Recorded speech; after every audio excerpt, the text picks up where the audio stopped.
on the road in San Francisco is probably not going to work out. The Cleveland Browns, and then let's just close this out. Dallas Cowboys fighting for a playoff spot. Greetings and salutations. Welcome to Ref the District, a DC sports channel where we bring you content on all of your favorite DC sports teams. I'm Nathan, that's Stoner, and that's Trev. And today we're going to be talking about the linebackers and both sides of the trenches. Yes, the offensive linemen and the defensive linemen here for our Washington Commanders, just kind of giving a feel for where we stand before training camp. Stoner, do us the honor, bring up the first graphic here. All right. Let's add, this is just kind of our little slide there, and let's go right to the linebackers. And if you haven't ever seen a group of nondescript players before, here's your chance. So in the parentheses, you'll notice that we have their age, a very young group here. David Mayo, Miraquip, as Trev likes to call him, the elder statesman of this group, 28. There's a couple question marks in here, Stoner. What's going on with these question marks? Well, I mean, the question marks down there are just, we don't know their age because they're undrafted rookies. And no matter how hard you try, you can't find out when they were born or what their age is. That's the literal definition of those question marks. But this entire list is one big question mark. Giant question no mark. idea how they're going to be able to perform up to something, a certain level of respectability to help this team. I don't see how they can do that with what we're looking at right now. Yeah, is there anyone on this list, Trev, that you really like? Is there somebody on there that that you Cole can Holcomb. get behind? Cole Holcomb. He's been quietly tallying over 100 tackles on the defense for us. Couple sacks, couple interceptions. Due for extension, I believe. He's assumed the role of the middle linebacker because we don't have one naturally. So I'm high on Cole Holcomb. If you're not a Commanders fan or really a football fan like that, you have no idea who anybody else is after Cole Holcomb, including Jamin Davis. So, he is a big question mark for this team. I mean, after a dismal. David Miracle Whip is our veteran, like you said, on our squad, and he's not even a starting linebacker. That's awful. And let's not forget that last year, when they broke camp with their linebackers, he wasn't even on this team. He wasn't even on anybody's team. And all of a sudden, he's your first linebacker off the bench, or he's your third linebacker if you're playing three linebackers, like, pretty much every team in the NFL normally does. But the reason we do this whole Buffalo nickel, I think the reason they do it is out of necessity, not because they think it's the right in order to stop. Isn't it the right move though? I mean, you got a lot of passing offenses that are there. So, I've long touted the third safety is more important than the third linebacker. And I'm hoping that's the case because I do think Jamin Davis is going to have a bounce back year. I think that he's going to be pretty good, but maybe not pretty good, but I think he will be serviceable. People will still hate him for the fact that he was the 19th overall pick last year. But I think that he can bounce back. The problem is after that, there's a lot of Khalid Hudson hasn't really come into his own. Right. Milo didn't even get a chance to say his name. His image popped up when they did the Sunday Night Football. And then everybody else is a big question mark there. Drew White, by the way. Drew White, I do have his age. He was born in 1998. So he's September of 1998. So he will be turning 24 during the season, 23 now. Notre Dame. Yep. Linebacker, Notre Dame. He was actually one that I think a lot of people were looking at. Yeah, I like him. In the second or the third day of the draft, I think a lot of people were like, okay, take Drew White. And he was not taken. Nobody did. And so when they picked him up as a undrafted free agent, I think a lot of people were somewhat excited to see what they can do with him. But you just don't know what you're going to get out of undrafted free agent. This isn't going to be London Fletcher, but they have hit on some of these later round picks. Maybe he can be the next Cam Curl. Ron Rivera did make a statement again after the Terry McLaurin press conference on the extension that linebacker is something that they're still looking at and they want to add depth to. So hopefully there's some vets out there that they're looking to sign on a one year flyer. Just Reuben Foster is looking great. I don't care. He's been here before. Bring him back. Bring a camp body. Anthony Barr's out there. Quan Alexander. There's some people out there that we could. They're definitely out bring there. In. So I don't know if there's anybody out there who can make a difference, who can jump right in to be a starter. I think so. Anthony Barr from the Vikings, he can do it. Quan Alexander, maybe. We'll see. According to this list, they could definitely do it. So, I mean, how hard is it for one of them to move ahead of David Mayo? David Not hard. Getting some veteran help would be but rather I thought they'd nice, do that because these are pretty young. They had Bostic at the start. Yeah, that's right. But still, they only had Bostic, Holcomb, Davis, and Khalil Hudson.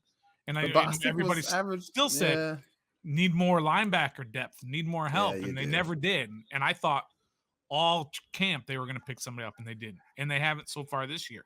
I think they will, but I thought that last year. Who knows? I don't like it. Cole Holcomb should not be your stud. Right. Inside He's linebacker. A good number two. He's a good number two. He's a good guy who can play, who can come in and help out, but he should not be your main focus. Stoner, not a whole lot of love for Cole Holcomb. He's fine. On here on Ref the District. Fine. I think Trev and I are a little bit higher on him. Yeah, he shouldn't be a centerpiece of your linebacker. Why not? He should not be a centerpiece of your defense. I think that he's a fine middle linebacker. If you have studs around him, I think that he'll be just fine. They have a bunch of first-round picks. In fact, we're going to be getting to those here afterwards. Grade? Anyone want to throw out a grade here for this? This has got to be like a D-, right? I was going to say an F, but we can go D- if you want. F. By the way, incomplete. Give them an I because there you go. They're not finished. It can't be. Trey Walker, I have not been able to find anything. If he's out of Idaho for the Vandals, but even then, I can't find anything on him. So we're going to move on from these linebackers. Do let us know if there's one in here that maybe we should be paying attention to. We've been waiting for Hudson to kind of come onto the scene now for a couple years. Probably not going to happen. No. And I just don't think you're going to really see anybody else explode. So let us know what you think about the Washington Commanders linebackers right there in the chat, or in the comment section, rather, as we're not streaming this live like we do our Wednesday show. Let's hit that next one here, Stoner. Woo! These are our defensive linemen. So both interior and the outside guys. Again, the numbers in parentheses to the right of their name is their age. And again, you have one person in this group that's north of 30. So most of these guys, again, this is a very young group. And I think it's one of the strengths of the team if everybody's healthy and everybody's playing to their capabilities. We've talked all these years about the defensive tackles or the defensive line being all these number one draft picks and maybe not necessarily living up to it. But individually, they are a lot of darn good players. And I'd take Jonathan Allen and Deron Payne and Chase Young and Montez Sweat as my starting 4 down linemen anytime over just about anybody. Now they've got to live up to it. That's 4 first-round picks. They've got to live up to it, and they really haven't so far, but you'd rather have that than what a lot of other teams are putting out there. Yeah. Is there anything with the depth that concerns you? I mean, like a lot of people point to the fact that Washington gave up 2, good interior defensive linemen with Tim Settle and Matt Ioannidis, who was very much a force a few years ago prior to his injury, and even then played pretty well here last year. Replacing those 2 with Mathis, and then my take or early take here is Bada is going to be your other rotational guy there out of all of those. I think Wise has some potential as well, but I think that Bada is the one that they're probably going to stick in most of the formations. Is there anyone that you two are looking at, Trev? I like the depth because, like you said, we've seen what Daniel Wise can do when called upon. David Bada as well. Then you go to the right side, Will Bradley King. He's shown some flashes. James Smith-Williams is coming along very nicely. Casey Toohill from Philly, we've kept him for a reason. He shows flashes. Shaka Toney's young. If we get him in the right position, whether he's a linebacker or a defensive lineman, I guess I would like to see a shift to linebacker for Shaka see what Toney. happens that. And then Rotimi is a good practice squad guy if we need it, So I like our depth. I don't know Justin Hamilton, Tyler Carp, but I think we'll be fine. Bada there is a pickup in the offseason. Yeah, another and I like him right? too. Yep. Phil Mathis can take Tim Settle's spot.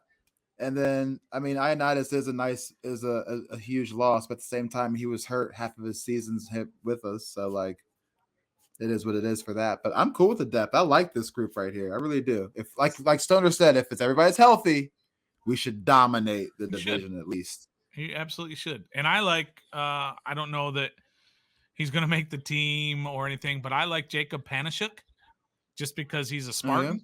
And I watched him for a few years. And he likes saying really, really good. Now he's undrafted, so his chances of making the team, especially with that depth that's on there, is very low that he's going to make the squad. But you do have a lot of guys that have experience, and with us defensive too, end that have experience and have, like you said, Trev, that have shown flashes. William Bradley King has shown flashes. James Smith-Williams, especially his rookie year, I thought he was really good. Yeah. Casey Toohill has shown flashes. So these guys, they're not like young guys that you're just going to throw in there and hope that they work. They're guys who have made plays, who've made things happen. So and they're going to stay in the same system too. So I think there's a significant teardrop though once you get past Chase Young and Montez Sweat. I think that those guys, those two, when healthy, are A or high B tier pass rushers. And then everybody else on that list, they've shown flashes, but are realistically C and D type players. Absolutely. And they shouldn't be out. You hope you don't see too much of them. Yeah. Right. But Chase Young is coming back from injury. So you're going to see one of those which one of those do you think is going to replace Chase?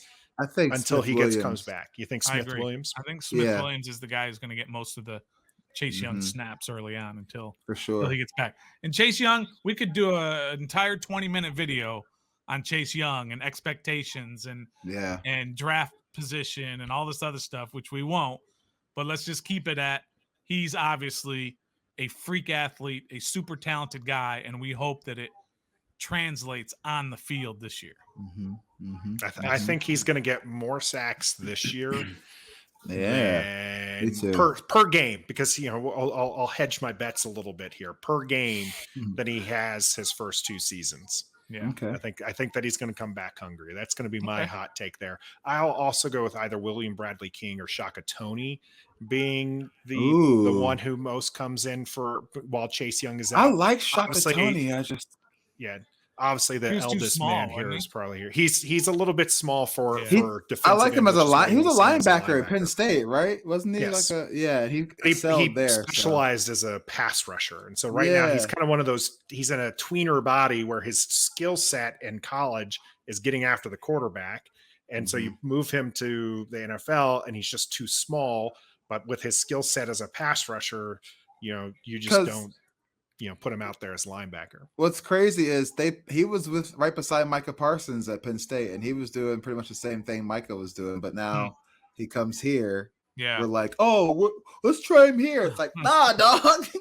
Try him where he was in college where he excelled. Yeah. Big difference, though, where those two were selected. Micah Parsons selected in the first round. Shaka Toney not selected until the later rounds. Sixth or seventh. Yeah. He was a late round. So again, it's because his skill set doesn't necessarily match his body type for the NFL.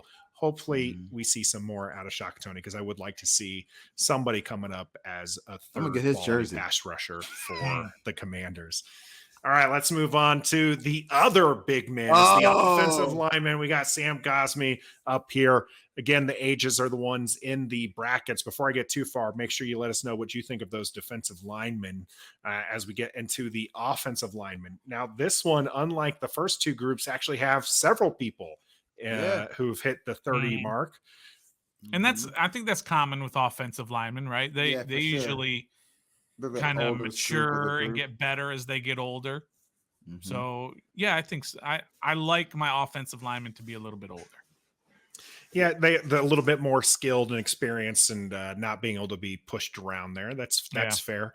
There's 4 centers here. Washington went through 5 last year, but you do have some positional, flexibility with some of these other players. Yeah, very much. I think that the starting 5 is pretty well set. Would you agree? Disagree? Well, if you go, what do you go? You go Leno, Turner, Leno, Turner, or Norwell. Rouye if he's healthy, but probably not. So probably Tyler Larson. Okay. Then you got Andrew. Do you already say Norwell? And then Norwell, Cosme. and then Cosme. Yep. Yeah, probably. But I'm intrigued by Chris Paul. I am too. He's huge, point guard. He's huge, and he's and he's young, and he was a draft pick, 5th rounder, I think, something like that. I'm intrigued by him. I think it's over for Sadiq Charles. I mean, he's a 3rd rounder. This is like his 4th year, and you still can barely break into a backup role. I think it's over for him. But yeah, I like this. I like this group, and I like the depth, because the depth outside of Willie Beavers, Tyrese Robinson, Shaq Calhoun, Bo Benchwall, and Nolan whatchamacallit, they've all, and Aaron Montero, they have all had starting experience. Yeah, especially on this squad, and minus Chris Paul. Cornelius Lucas, Sadiq Charles, as bad as he is, he started. Keith Ishmael, he started. John Toth has started. Larson, Rouye, they've all had a starting position or a starting role on this squad at least once or twice. So I like the depth too. It's not like and everybody can play everywhere on our line too. It's very versatile. So isn't Nolan Laufenberg? Isn't he the son of Babe Laufenberg, the former quarterback? I think he is.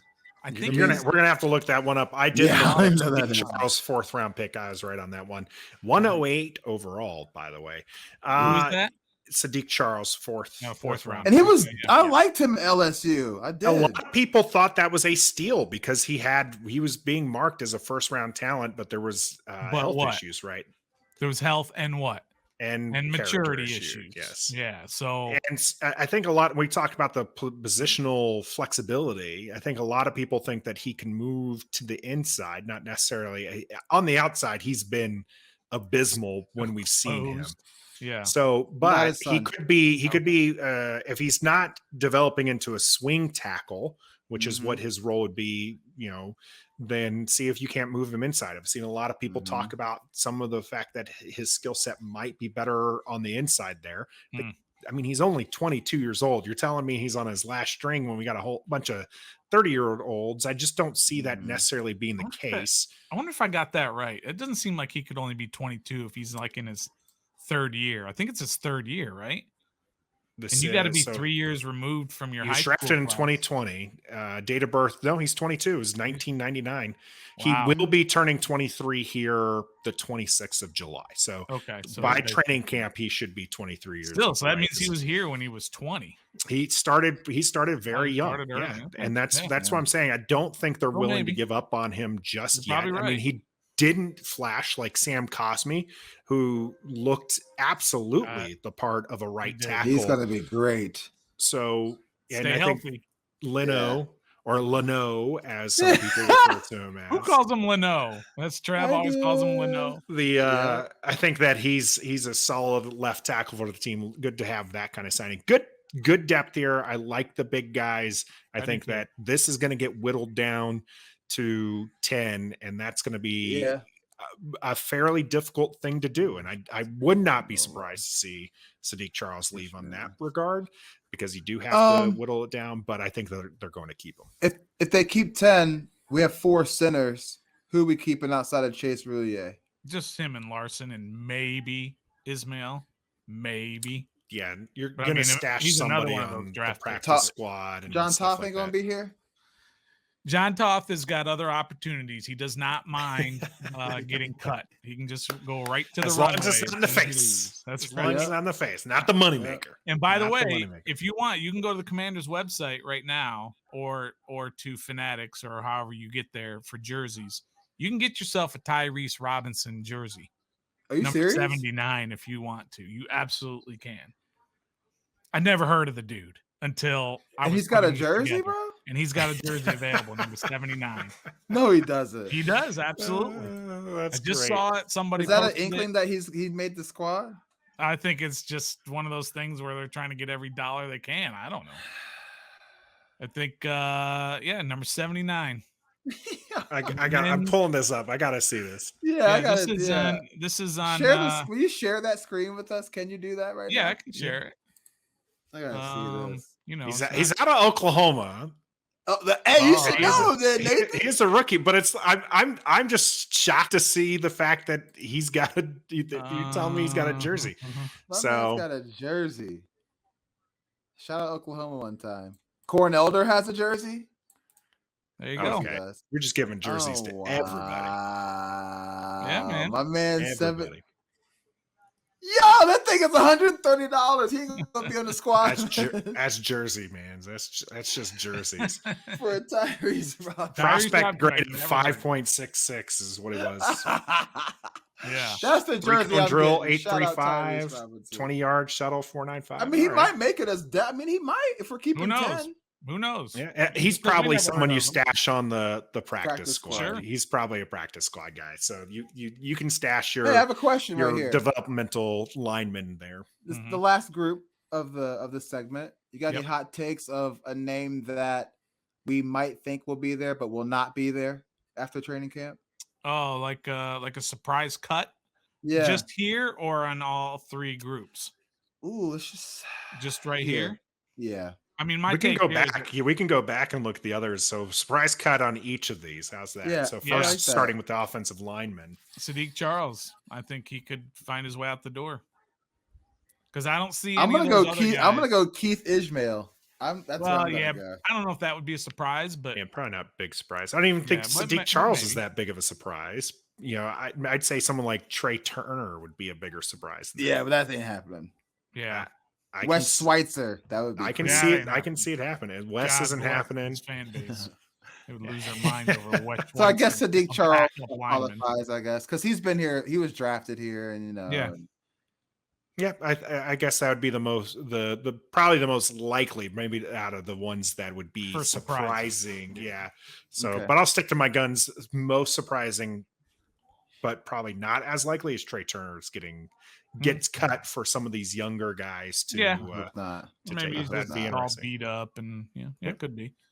All right, defensive lineman surprises. Tuhill, probably. Sure, that would be a good. That would be a really. Or what about William Bradley what about King? The William Bradley King / Shakatoni 6th rounders or whatever they were. I like the William Bradley King could be a surprise cut.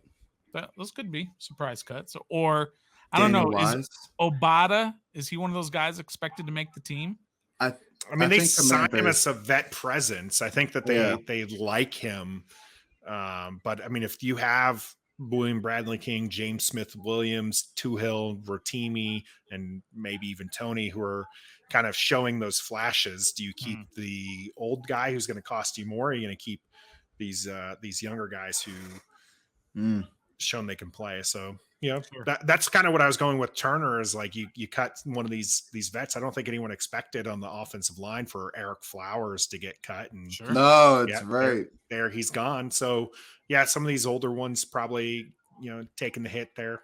Okay, linebackers surprise David Miracle Whip. David Miracle Whip. Yep, he's your number 3 linebacker, and he absolutely could get cut, especially if you bring in a guy.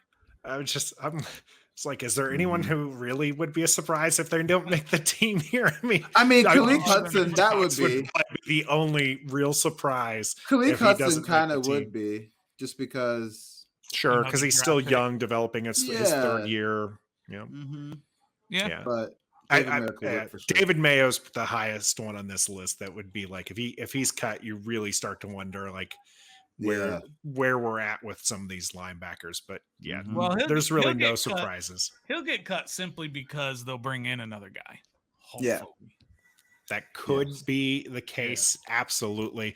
Let us know what you think about on those offensive linemen as well in the comment section. Don't forget to like this video, subscribe to the channel. We've got more countdowns to camp coming up every 2 weeks Tuesday. Away, at least when we're recording this. I know we don't like to to date these, but you know, it's exciting. I'm excited. 2 weeks. I hope from I today, get. I hope baby. I get picked to go. I know, right? Please, please go. It will be interesting in Ashburn. I have some thoughts on that. I will be sharing those on our Wednesday show, which is our flagship show. Make sure you check us out live every Wednesday at 7:30. And until next time, What? be a fan. Hey, thanks for watching us here on Ref the District. While you're at it, don't forget to subscribe to the channel. Check out one of these other videos here as well. We create lots of great content. Of course, we're live every Wednesday at 7:30. Things get pretty heated there as well. Until next time, be a fan.